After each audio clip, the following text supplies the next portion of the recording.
Force on Force features the largest and strongest outdoor military organization in the country. These are the men and women who make it possible to enjoy the freedom to hunt and fish.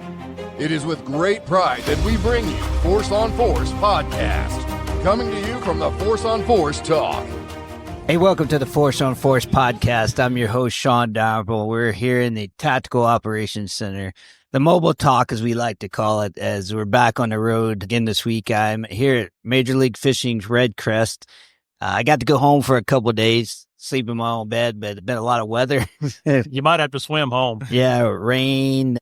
And this is actually going to be a cool podcast because we're actually on location here at the booth.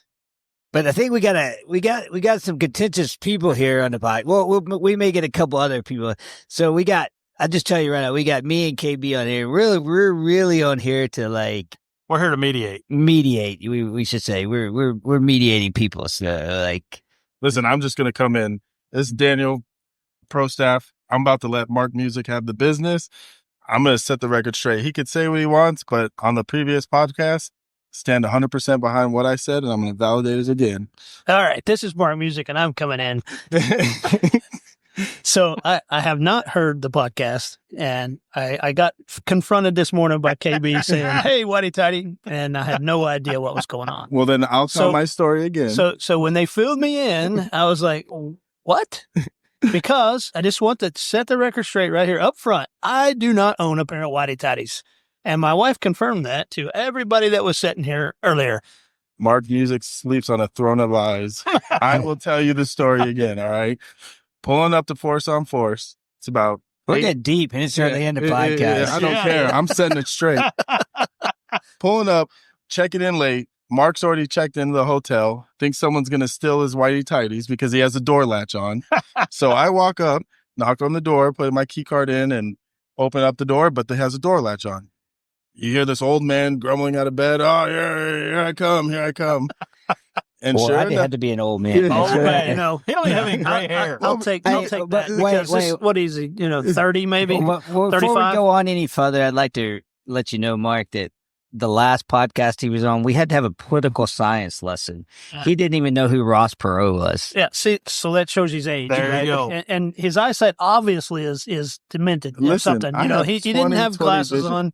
He had his hat turned around backwards, come bebopping in there, Hey, and he's a dedicated COD fan. That's all he's done all weekend is sit on the couch with his little controller. I don't get to do this when I'm at home. That's another story. But let's get back to the main topic, all right? We just wanted to set the record. Yeah, Just wanted to set the playing field. That's right. So That's right. here's where it comes in.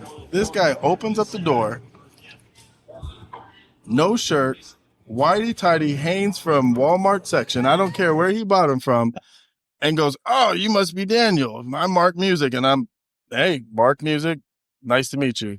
I tried to make eye contact, but I couldn't take my eyes off of the whitey tighties that this man answered the door Now, with now no you're shirt. scaring me. Now No, you're scaring me. I'm just Now we being know the honest and truth. transparent. That's right. Now we know the truth. Yeah. You're scaring me. So right that's now. fact. You're scaring me. I If stand I'd have known 100% that, behind I it. would have went to Taggart's room. He would have put a thong on if he'd done that.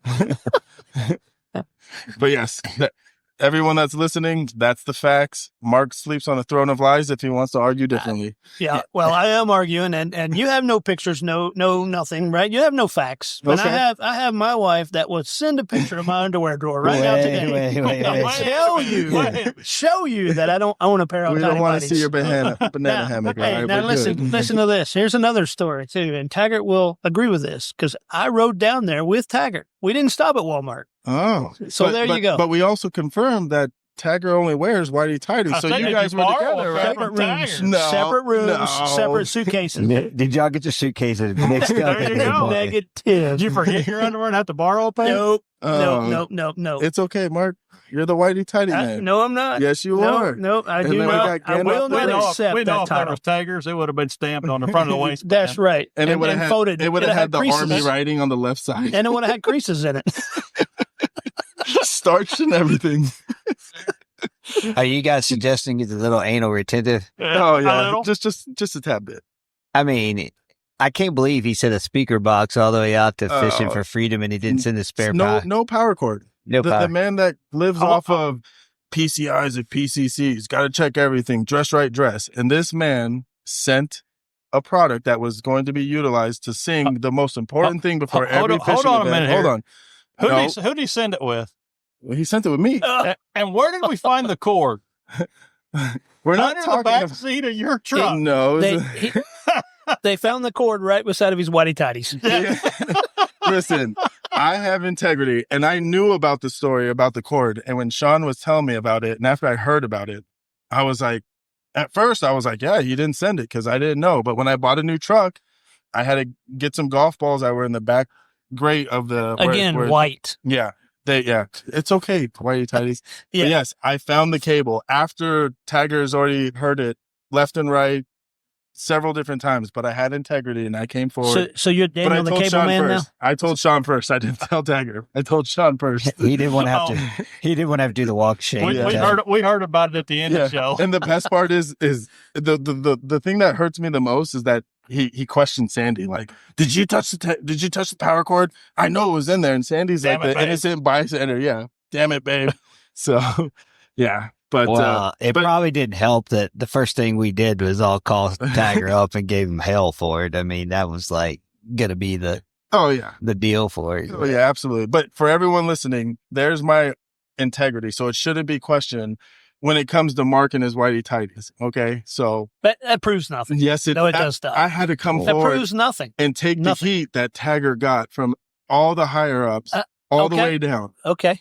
So again, I will tell you that I don't own a pair of whitey I can't tighties. see you right now. All I'm envisioning is whitey Hey, tighties. so here's the bigger question. Is that why you didn't fish that real good? In Florida? I couldn't get it out of my head. You're 100% right. Every time I cast, Haynes. I mean, you were in the boat with KB. was. Can you confirm or deny these allegations? I don't know. I wasn't in the boat with him down there. Yes, you were my partner. Oh, this Hey, was see- at our fishing. See, Shawn, Yes, this here was was the force problem. on Before he force. got into the room, Oh. ask him where he never went said before anything he to got me. into the room. He never said They were in anything the to me bar. about that. Yeah. Drinking tequilas. Remember no, that? I wasn't in the bar yet. We went to the bar after. I thought you meant Florida after. this year. After No, I had to drink my division off. Oh, no. No, it was never mentioned to me the whole day. Because The whole I 2 didn't. days. Because See, it was my first time there. I didn't want to It's a dime makeup. anybody out. It's a makeup you thing. know. It's a makeup thing. Oh, okay.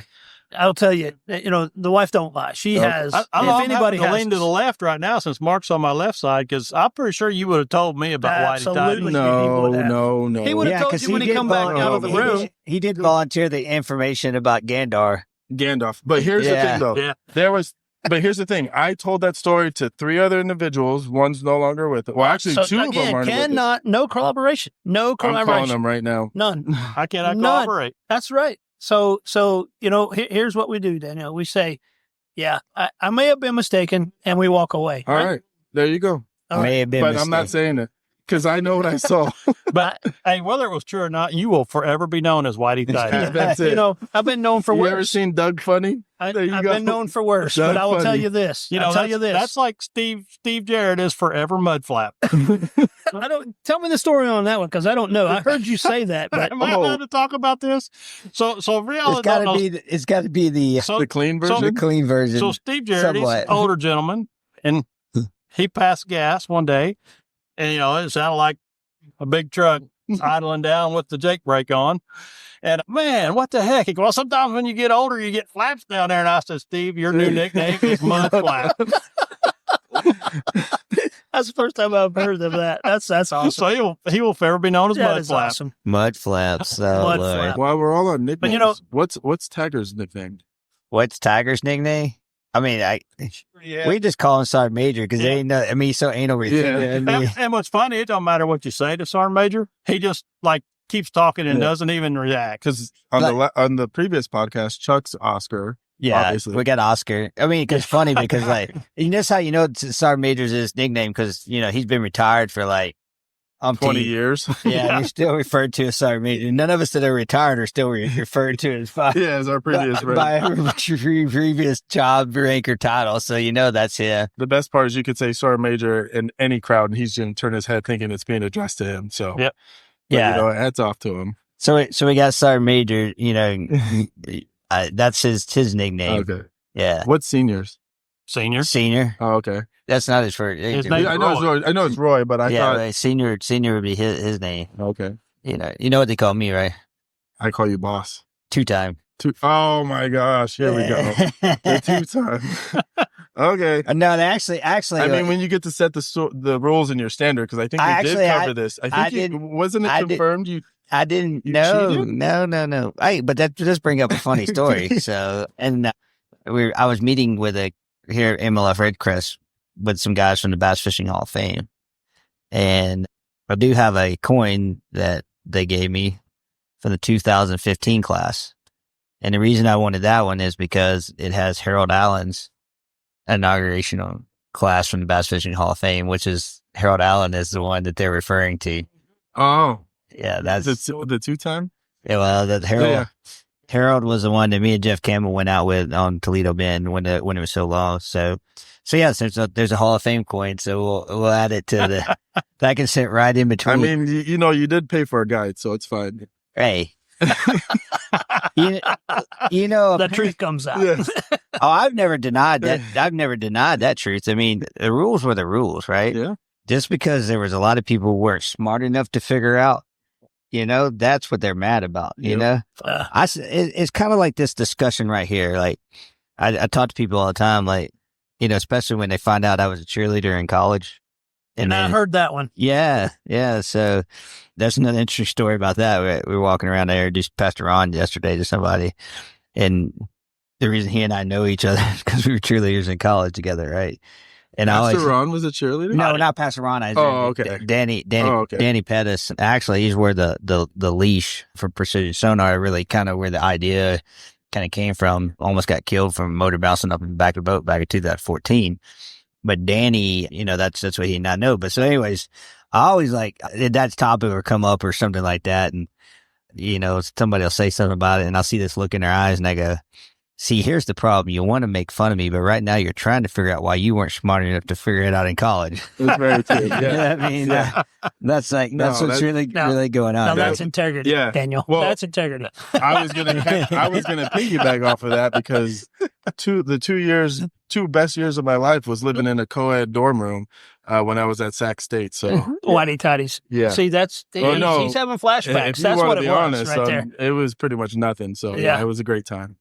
So yes, we'd be permissive. This episode of the podcast was brought to you by Precision Sonar, the guys who make a graph mounts and the leash, and they're here at MLF RedCrest. And I'm actually looking at KB. He's got a Precision Sonar hat on there. I went and picked it up down there today. I bought graph glass. Yeah, they got graph glass. Great group of guys. Yeah, they're right there. They're in the Kentucky Dam area up there, and it's the only graph mount that I've ever had on my boat ever since 2014 time frame. So yeah.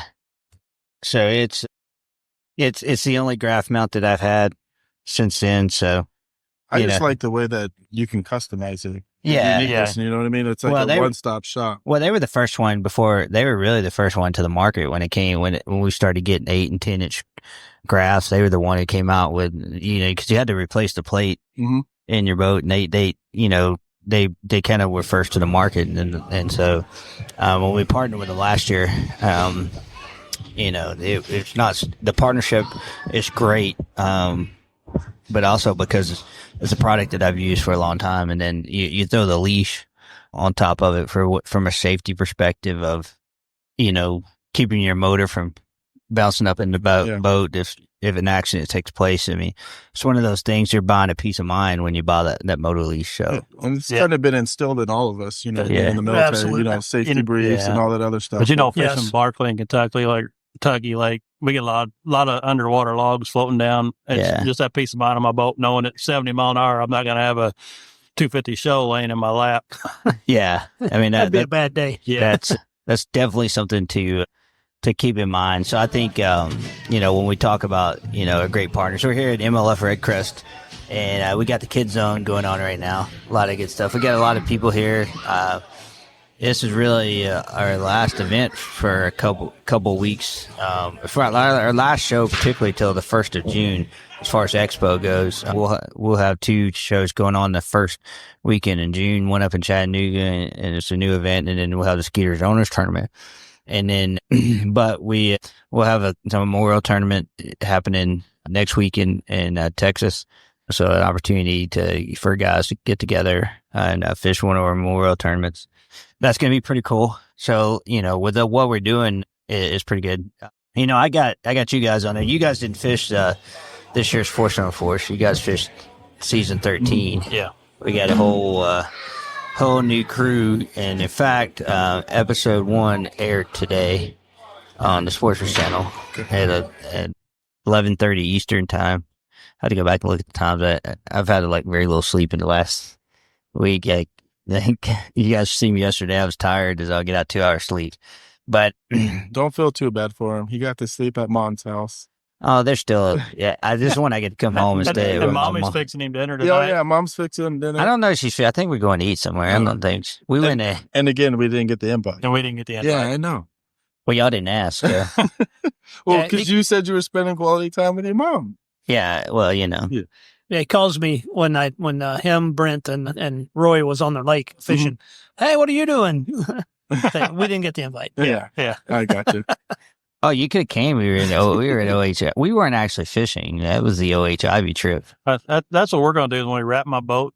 It's going to be a good time fishing on OHIV, and we're going to kind of try to absolutely just going down there and get it about that good time of year. I mean, that brings up kind of a question. So we got RedCrest going on tomorrow. Be the final day. We with Classic, we kind of had a guess about who was going to win, who was going to, we know George never made it out the gate because this guy wouldn't even fish in the Classic. Who do you guys think is going to win the RedCrest tomorrow? If the fish are still there, I still think, Scott Lane's going to be able to do it. But I mean, he's fishing in a big open grass area, targeting them. But if you look at it, he's been there for the past 2 days. And hopefully nobody went and fished it and it got a break and those fish come back in, and some of that pressure is released. But I mean, if he can stay in that area and be, uncontested, I think he's going to take it all the way. Well, you got Chris Lane. Yeah. He's won a Bassmaster Classic. I mean, we have a brother showdown, Chris and Bobby tomorrow. Yeah, that's what I'm saying. So, if I was in that, who does mom and dad root for? Right. Yeah, you know what I mean? Kidding. I think Bobby's in second, right? Yeah. So Bobby's in second. He's only down by 2 pounds. So Chris didn't fish that. He got an automatic. Automatic. Okay. Yeah, that's right. He did get the automatic. It's a tough field tomorrow. That's what's going to be a tough field. You got. Well, the storm's coming in that's tonight, what I was too. Say. So it's going to be tough fishing. It's going to be tough. Change. Yeah, because it's going to be raining in the morning. Absolutely. Raining in the morning. It's going to change. And then the cold front comes in right behind it. Who can adapt, right? That's right. But that's what they're there for. These pros are designed and built, and they have the time on the water, the hours to be able to adapt and overcome. So, well, look at the guys that's already got knocked out of the field. Jacob Wheeler, Skeet Reese, all those guys. That's tough.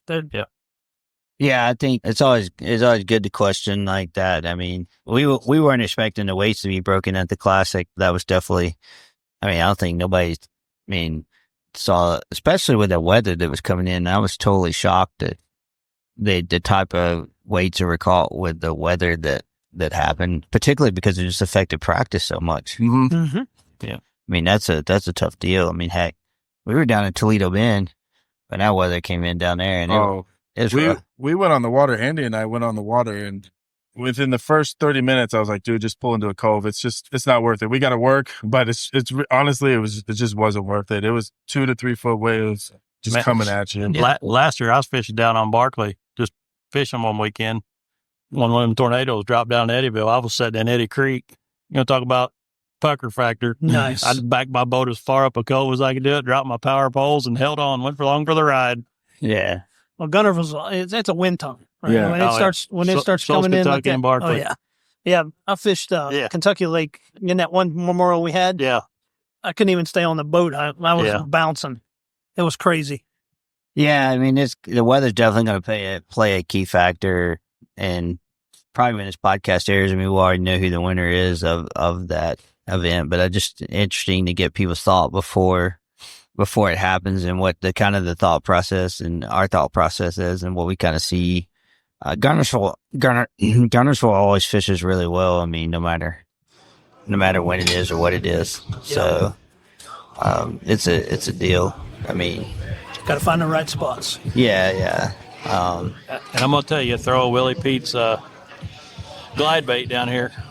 They like them. I heard you had good luck on that thing. Well, I had good luck until he got away. Yeah. He broke my line. Oh, He might have had somebody X marks the spot, send him a waypoint. Somebody else had the same issue the weekend before. I got you. Hey, it always helps to have data, right? Yeah. Yeah. So what you're saying is there's $200 floating around up there? Yeah. There's somewhere. It's somewhere in a Definitely. fish's lip, right? Yeah. Yeah, that was an expensive fishing trip, to say the least. Yeah, it was. I mean, I don't know whether I was more heartbroken that I lost the bait because of the price point of it, or it was because The size of the fish? or was it because I didn't have another one that color in the boat at that time? So I was like more like, it's not like when you're throwing a Willie Peak glide bait, it ain't like you got like 2 or 3 in the same color down there as a backup, right? No. You know, you got maybe one in this color, one in that color. I mean, it's not like, I mean, you can if you want to. I mean, Brent will build them for you, but yeah, it's definitely something like that. That's all right. He shipped my replacement yesterday. He shipped you your replacement yesterday. Good And I deal. put in an order, and I also ordered that custom rod that he designed as well for. Yeah. Not?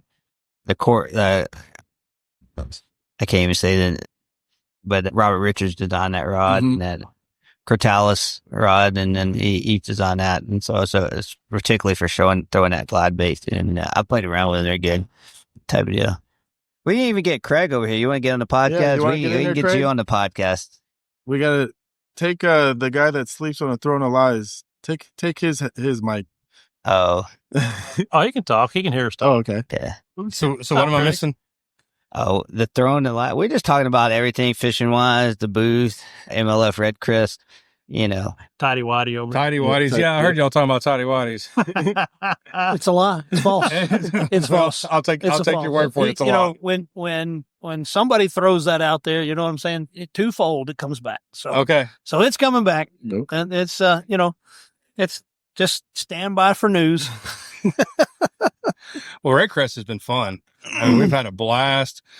Got to talk to a lot of our sponsors. I missed this. Did y'all get to talk about all the videos we've done for our sponsors yet? No, No, that's what we not saved yet. it for you. Yeah. Oh, okay. Save it for me. So we've got to shoot some really good videos, some really good footage with a lot of our sponsors here.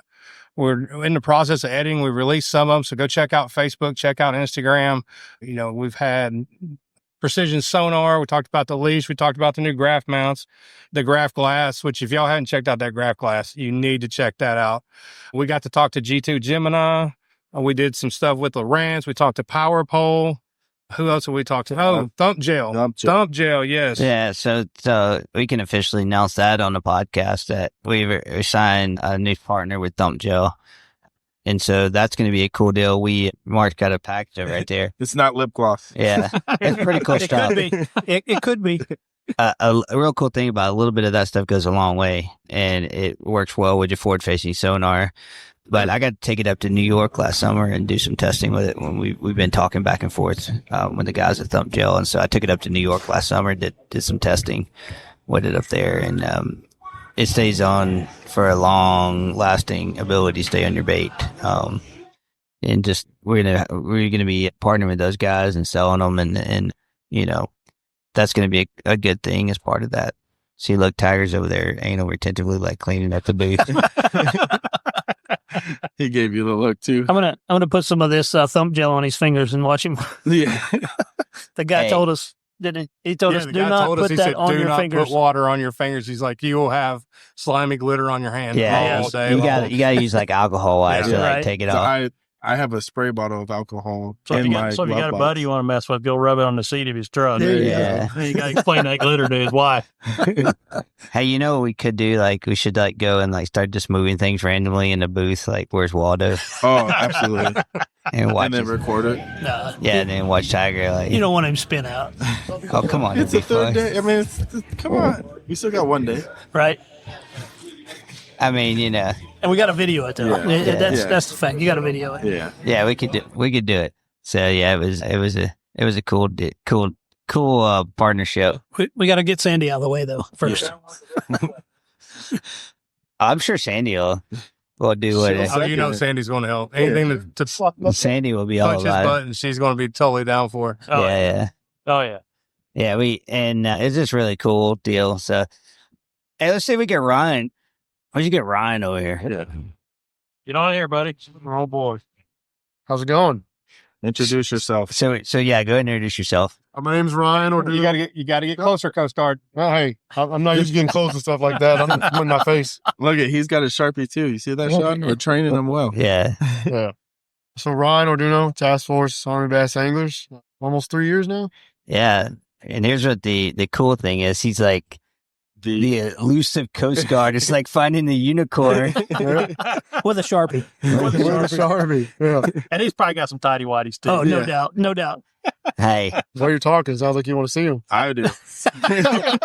Daniel, there you go. Hey, there you go. Daniel is the tidy whitey police. You know that's what he's got on. No, I don't know what I have on today. See? But probably somebody else's. He's Somebody attracted else's. He him. borrowed I it. just got boxes. You know, on. cool thing. I met Ryan in Indy for the Yeah. first time ever. And the thing about Army bass anglers is great. We hit it off so well that we met at Kentucky Lake, a week later and fished. Yep. Then he came and got my boat, took it for a week, fished a big tournament, 2 big tournaments. Then we met again the week after at Kentucky Lake and fished again. You know, just Yeah, but you didn't tell the story about Indy. about Indy. What story? Oh, well, so, when I meet people, I want to make sure I do right by them. Oh, yeah. It's part of my heritage. But I know how those Marines get hungry. Yeah. So I had to make sure I brought them, I brought them a little lunchbox, had a snack pack and apple juice. And of course, I had the chunky fat crayon. They were good too. His favorite color is red, though. Yeah. Yeah. Yeah. So he brought in the red crayon or the whole packet of Yeah, crayon. there were 3 Marines at Indy, so he brought three boxes. And that's how he introduced himself. That's how Hi, he my name's introduced Ryan. I'm himself. Coast Guard. We brought your lunch Yeah. for today. He'd never met these guys before, and that's how he did it. So Yeah, it's pretty cool. Well, like you said, we're the elusive Coast Guard. There's very few of us, so we got to come out swinging. We don't wait to get hit first. So there's a Ryan fished this year on Force on Force. He got to fish with Tiger down there. So How was that? So, one thing. Did you get your line caught in the trolling motor? Yeah. No, not at all. Sorry, Andy. and he's That's a big fish, wasn't it, Andy? He actually set the hook too. I know. and look, man, there was no way to keep it. You know the story about that? I've heard it. Yeah. And there was like no way to keep it out of the show because Tiger like caught a fish like almost like immediately. So it was like no way to like edit that part out. So like you had to like leave it in there like with the whole thing. And he's like, I got a fish. And Tiger's like, no, you don't. You got trailer motor.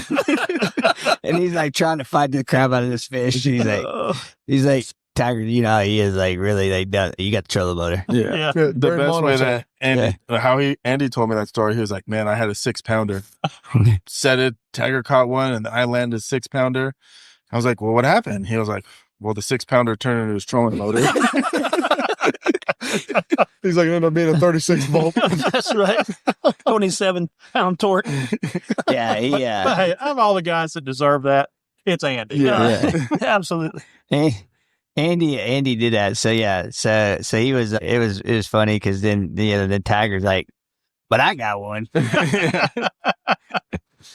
Yeah. Wait, back to the story. How was it fishing with Tiger? To be honest, everybody was like, oh, you're fishing with Tiger. Everybody came up and was like, here, be ready for this. Be ready for that. And it wasn't that. For me, honestly, it was completely different. I went to Tiger's room later on to pregame. Whitey tatties. It was very open to, what spot we were going to go to, whether it's mine or his. Yeah. And then we went out and fished and, we ended up calling it audible. Ty. We ended up calling it audible and leaving his spot to go to mine and caught a couple fish. When the time to talk on camera came open, he was very pleasant to let me take it over. Give me a mate. Yes. So that's pretty cool. Now there's more to the story about Force on Force with you now. So we had a little special trip to Yeah. the headwaters. Me and you did. Yeah. Didn't we? So, I did very good. I was at Precision Sonar as a shirt. It says they won on practice. Yeah. And I was like, I need to have that say I won after the tournament. Yeah. I didn't catch a fish during the show. And the next day we went out, me and Shawn, to Headwaters, and we were on the water, 30 minutes? Yeah, 30 minutes. Yeah. Ironically, I was actually on the phone to Tiger when this takes place. So there's always a tie-in to Tiger. Like, I'm on the phone with Tiger, like, while this takes place. So. That's definitely the story of my life. I won practice. Yeah. But go ahead and finish. So, yeah, and then, being from the Delta, I'm used to grass and other things having the fish feel bigger. 5-6 pounder with some grass and a boat flip's not a big deal. So I'm fighting this fish, not knowing Shawn had already seen it. And he's like, you need the net? And I'm like, no, because I didn't see the fish. And he's like, I'm going to get the net. So he's getting the net, and I'm over here fighting this fish. And as soon as it comes up, the first time I see it, he's got the net ready. And I was like, oh, I'm going to need the net. And he's just like, scoop. And it barely fits in the net. It ended up being a 9-12. Wow.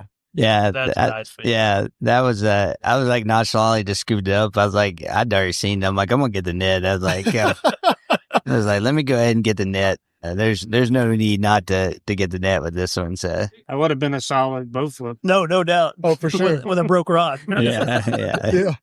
I've had days, boat flipping 5s and 6s, but I have yet to boat flip a 9. I'm going to have to try to do that one time. Yeah. That's right. You got to catch a few of them before you're comfortable losing one. Yeah, I was gonna say you gotta catch a lot of them to have opportunity to like boat flip a 9 like that. But yeah, it was a cool deal to see him. And everybody asked me, he goes, did he get all weak knees after that? I go, oh yeah, he was Sure, I was stoked. he was like all like excited about when that fish coming. Yeah, I was like all fumbling, freaking my controls. I couldn't get my live well to hold water. I was dumping it there at the same time. Those fish don't come off during practice either. No. Tournament, it goes. Mm-hmm. Yeah. Tail walks. At practice after the tournament. I mean, that hook was right through his snout. It was perfect. I could have worked that guy all day long. He wasn't going nowhere. Yeah, it was a good fish. So yeah. So we got Ty here. Ty, you were with us at the Toby. That's right. Let me tell you what Ty's claim to fame is. He can cook. He's from Louisiana, right? That's right. Yeah. We don't want to tell Chuck, though, do we? Hey, Good. so, yeah, we told Chuck that. The first thing Ty said yesterday was, because apparently Chuck is a little bit sensitive when you say someone can cook better than he can. Or even cooks well. So, yeah. Because we told Chuck that we was going to let him replace him as a cook, and he got kind of all teary-eyed on us, I think. I don't care. Yeah. So Chuck's like, yeah. So yeah, we always go the night before we start. We always go to Ty's house, and this year it was pretty cool because his wife was there, and she cooked crawfish etouffee, and it was like, so there was some gumbo and that, and like, oh man, it was. Sounds good. And also my son that just got called the week before. Oh, wow. 5 years in the Navy. We've been in the same house since Thursday, and you ain't cooked nothing for us. Oh, well, maybe next time. You should have been at the Toby. Yeah, Hopefully we can make that a annual thing. Yeah, that thing at the Toby, because we did it last year, and like the mistake I made last year, he made sure to tell me where all the food was located this year, because last year he didn't tell me where it was at. Didn't tell me, and I started to walk out the door, and he's like, don't forget to get this right here, and I'm like, where am I gonna put it at? I mean, You can't remember the name of that though. nah, but it was good, man. Chicken fricassee. See, right there. Fricka what? Fricassee. So there's a fricasseeing rabbit, huh? Hey, it was good. I can tell you that. I don't care what. I can just remember what it looked like. I remember what it tasted like. It was good. What was in it though? Well, it's basically a thicker, like it's sort of gumbo, but it's really thick. I got you. Put it over rice, just like gumbo, but it's Oh wow. Yeah, it was some good stuff. chicken. Yeah, Tastes like chicken anyway, right? Yeah. Oh, yeah. it was good stuff. I mean, he made some really good stuff we have out there, and so we had a good deal with that, and we enjoy getting good food, but we're try to get some some deals with him maybe cooking at the Skeeter's Owners Tournament. We'll I think that we did a vendor dinner. That'll be good. So what are we trying to get Tiger on here? Yeah, we're gonna get. He's got to defend himself. We've put a lot on him. Oh Lord, we're gonna get Tiger on the podcast here. Have you ever tried to interview Tiger? Tiger. Oh Lord, Who's tracking the food? Danny should be. Danny is. Where's he at? He's got it. Tiger. We Oh, wait, no. apparently Mark said you need to get defended. I don't know. You got to defend yourself, man. There's been a lot of defend you myself for what? There's been a lot of accusations running around here. Okay, what are they? Your bubbly personality. I'm a 1%er. Y'all jealous? 1%.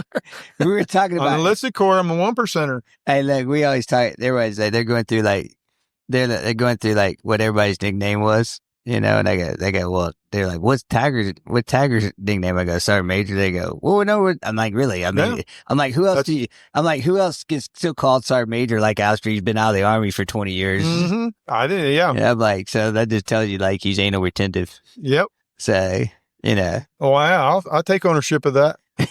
So tell us, Mark, the first year you fished for some force with Tiger, right? No. Mm-mm. No. I fished with Redfish. By Eric. Eric. Yeah, I fished with Eric. Yeah. So who was the net guy? That was Andy. Andy. I busted his chop. Andy, that was him. That was when I won season 11. Look, even Sandy's over there smirking in the background right now, making fun of William right now. So all we can say is that Andy knows when Tiger's got a fish on, put your pole down and get the net. That's right. Yep. That's right. He knows. It's on TV too. That was a lesson learned, right? I mean, he was like, I couldn't believe it. Like so we do it a little bit different now. Like we do some like, back then we would do interviews. Every team would have to do like kind of a recap interview. And I'm like sitting in this like post-cap recap interview thing with Andy and Tiger. And they start telling this story about Tiger getting his first fish on and about him yelling at Andy to get the net. I'm like, yep. I'm like, seriously? So yes. Oh, and if you watch the video and you understand why, because I didn't see that going on, what he was doing, he had a sandwich in one hand, a pole in one hand, the net in the other, and wouldn't put the pole down, and he was one-handing the pole. I didn't see that part. I just knew he wasn't up there. But when you look at the filming of it, they caught it, and I was like, oh, I'm surprised I didn't go off on him more. Well, so as we talk about this, Andy, who can't defend himself right now, this is Andy Woods. It seems to be the theme of the story. You can't defend yourself. Yeah, right. Yeah. So Andy was, we had Granny 2 podcasts on. That's Granny, that's Andy's grandmother. So that's Granny, just so everybody knows. That's who we're talking about, Andy Woods. Andy at the time was a big kayak angler. So they're not used to having a net. This fish. Yeah. Well, that's true. They're like, yeah, you have to do that on your own, right? Not when you're in that game. That's how you lose fish. So Tiger was like all on Andy to be like, hey, I'm just going to come into the booth one day and we're going to start moving stuff around just to mess with you. Well, they were already doing that. Y'all gotta be good that I'm not upset because that ain't my standard, but. Hey, Tiger, we got to clear the record here. When on the first force on force that I fished, did we stop at a Walmart and buy whitey tighties? Not that I'm aware of. Okay. Or did he just borrow a pair of yours? Not that I'm aware of. No, and no suitcases were swapped. You had yours, I had mine. Yep. Yeah, and see, so Daniel's accusing me of coming to the door, opening it with whitey tighties on. And I keep telling him that I don't own a pair of whitey tighties. I don't know who was opening the door. He must have mixed you up with Rory because Rory will do that. I don't know which. Here's the problem. I don't know which room he knocked on first. So there's another. In the court of law, this would never hold because he has no evidence. Right? And he ain't got no pictures. He ain't got no pictures. He ain't got nothing. But the one thing about this story that sticks in my mind since Danny's not here to defend himself is he couldn't keep his eyes off your whitey tighties. Well, but here's the other thing. He left the room and went to the bar with you, did he not? Probably. Okay. So did he say anything about that? Oh, no. That's the first I heard about it. That's the first I heard about it. I didn't even know when you were talking this morning, I didn't even know what you were talking about. Yeah. Don't worry, the rest of America knows. I don't care. I don't care. I know the truth. All right? You can put me on a lie detector. I called my wife. You guys heard. I don't own a pair of whitey tighties. Never have. No. Now, the next Force on Force you're on, I got $100 bill if you stand on the boat and fish in whitey tighties on TV. I'm good. Let's do it. You don't dare a bunch of military guys because it probably would happen. Yeah. I don't know. Depending on how cold it is. Yeah. That's a good excuse. Yes. Yeah.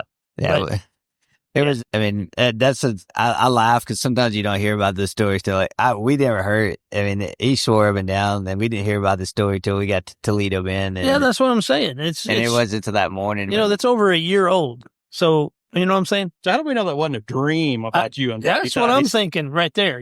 That's what I'm thinking. Well, maybe he was fantasizing. There you go. Let's don't go there. Let's just don't go there. It is a new army. Yes, it is a new army. So let's don't go there. Yeah, well, we have so much fun when we're filming Force on Force, and just when we're at we're at expos and things like that. Getting out, meeting the people, and doing all kind of things. I mean, that's what it's all about. I mean, I kind of.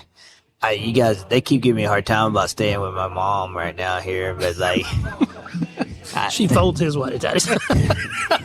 No, I do my own laundry and stuff, and I think the part we talk about, we miss when when stay in Airbnb is all the fun stories and the things like that. We that's why we've been doing these podcasts. We've been in the Airbnb and we had some really cool ones at the Bassmaster Classic on, at the Airbnb. I think we should give him nightmares. All of us will be in whitey tighties the next time we're together. Oh, we could do something like that. Everybody get together and come up with some whitey ties, but don't let him know. That's right. Good. Yes. That would be perfect. That's right. We should all come out on it. He would be totally devastated by it. Or could have the opposite effect, so we need to watch out. Yeah. You should have seen it last time he was in the podcast. I was being serious. Someone made a joke about Ross Pro or something. George did. I remember how he came out, but Daniel starts looking you see the confused look on his face, and I go, do you know who Ross Pro is? And he goes, no. And so we have to go through a political science, education session on the podcast to explain to him who Ross Perot was. It's how young he is. And he's not. What's crazy is he's been in the Army 15 years. Probably. Yeah, 15, 16 years. So he's really not that young, but he's way younger than you guys, me. So so you imagine just how young. Yeah, my wife was telling me 85. That's my oldest daughter. That was when she was born. Well, I'm just talking about from the perspective of all the soldiers coming in now, soldiers, sailors, airmen, and Marines are all different type of person. They have no recollection of history of things it happened years ago, and we're just laughing about some of that stuff. And I was in the last podcast we were talking about Korea and stuff like that, and Roy talking about the time he spent in Korea and everything, and I don't really have any perspective of that just because because of 9/11, we were deploying all the time. I never went to Korea or did that tour over there, but that used to be the place to go. If you're an Army guy, you went to Korea. If you wanted any real combat experience training wise, you went to Korea, but we never did. We just flew over it in the Air Force. Yeah, we know how the Air Force. Yeah, I got to spend 15 months there. Yeah. Yeah, we look, as we're flying over, we just say, hey, yeah, there's them Army guys out there playing in the dirt again. Yeah. Where's our hotel? You know how the Air Force is. That's right. We work on things, and their airplanes never break down in crappy places, I can tell you that. There's a reason for that. They can circle X anything in the bad place, but if it's a good place, they're no, we gotta spend the night. Yep. Sorry for the inconvenience to the Army guys, but we're gonna spend the night here. That's right. But the good thing about it is the Army guys are back in the helicopter going, hey, can we stay with you? Yeah, no. You can't land here. Yeah, so, yeah. The the airplane's worse because, you fly into Road of Spain or whatever, the Air Force guys got it, because they got the little van that comes and picks them up. Absolutely. Takes them to, we're stuck in the PAX terminal, Yes. Or on the helicopter itself, sleeping in the field. I showed up in Road of Spain in a little berthing area of a Navy ship as a Marine. Yeah. How many Navy guys you have with you? I know probably a 20 by 40 room. There was 60 Marines in there. I'll tell you the roughest They thing. packed us in. The roughest life I've had is in Haiti. We stayed on the carrier underneath the catapult Yep. because that's where the wow. Navy put us, right? Yep. Air Force guys. You guys, We stayed under the flight deck. 4 o'clock in the morning, just Watching. shaking you out of the bed. Yeah. So, And we're not used to that. so I was on the LHA, which had the Harriers on it. Yeah. And the first time a Harrier took off, we never heard it, So we're setting up in the forecastle with the anchor room, and they got the portals open on the front of the ship. The breeze is coming in, and we're looking out, watching the dolphins. And about that time, we hear this noise, and a Harrier falls off the front of the ship. Well, it's not falling. Just when it's a real short ship, and there's no catapult. So when that thing come off the front of that boat, it drops about 60 feet. So you're looking on top of the airplane, and all that jet wash is coming in. One of the poor guys had his head out the portal. He came in, busted his head open. Oh my gosh. Oh my God. Then after that, it was cool after the first time. And that first time, You know what to expect. Yeah. it may not have been whitey tighties anymore. I'm glad, like, I never did to experience that being on a ship. Like, I did that 10 days in the Bering Sea, and I'm like, oh my goodness. Yeah, it was a different lifestyle for sure. I Yes. mean, Something You see them Popeye commercials where the ship's rocking and yeah, that's right. their food sliding to the Yeah. next person. That is 100% true. that, Yep. you're trying, like, you're laying in the bed and you're trying to go to sleep and, like, hoping you don't, they got that little strap you put up so you don't, like, fall out of the bed. It's like, Well, the Marines, we got a cot. They were stacked like 5 high. A cot stacked 5 high. And basically when you get in, you put your belt around you and tie yourself into bed if it's really bad out. Did they strap the cots down? Yeah, they were strapped. They were Oh, built okay. in. They were built in. Gotcha. Yeah. I got to stay 10 days on a sub. Yeah. wow. Yeah. And so we went down to the berthing area and torpedoes stacked, bunks stacked right beside them. Yeah. So I'm like, By the torpedoes. Hey, at least you wouldn't feel nothing. no, that's true. That's true. But I looked at that and went, wow. Yeah, we were right over the jet fuel. Yeah. Where they put the jet fuel. Actually, when they came and resupplied the ship, they ran the hose into our berthing area, hooked it up. Tells you how much they thought about y'all. Yeah. Yeah. That's a rough. To me, that's a Look, rough Class life. 1 has arrived. Yeah, they got food coming in for the guys. Yeah, that's pretty, I didn't know, like, the submarine, that would be a whole different deal. Whole different ball game. Yeah, absolutely. But especially me, I'm 6'5". Oh, there's not a lot of room. That's for sure. That is for sure. You can't turn, you have to turn sideways and it's a tight fit to come across the pass. Yeah. Got to duck into a room or a area where you can let somebody go through. Yeah, that's what's the deepest job they did while you were on there, 100 feet. It 100. was training. Training. Yeah. Oh, wow. Just in case. Yeah. I mean, you get down to like 800 meters or something. Yeah. No, that's not for me. That's not for me. Well, a lot of good stuff. We're here at RedCrest. I enjoyed talking to you guys and getting a couple other guys in there. We got a lot of task force guys here this weekend. Always fun having a little bit of military conversation on the back end of the podcast. So, a lot of great sponsors here this weekend. It's been a lot of fun time. So, they're going to go eat. I'm going to go eat with my family. Me too. I don't get to do that a lot. And so if you guys want to know more about Army bass, buck, hog, or duck, or redfish, go to forceonforcetv.com. And don't forget, hey, the season 14 of Army Bass English Force on Force is airing on the Sportsman's Channel and the World Fishing Network. This week was episode 1. And next week will be episode 2. Episode 2 is going to be a pretty cool battle. And I can kind of get that between Brent Hill and Pro Staff and Steve Jarrett. So you're going to want to watch that episode. I can tell you that. So make sure you watch that, and we'll see you next time. Cool. Thanks for listening to the Force on Force podcast. Join us next time as we dive into more topics from the Force on Force talk. For more information or to learn how to join the organization, visit our website at forceonforcetv.com.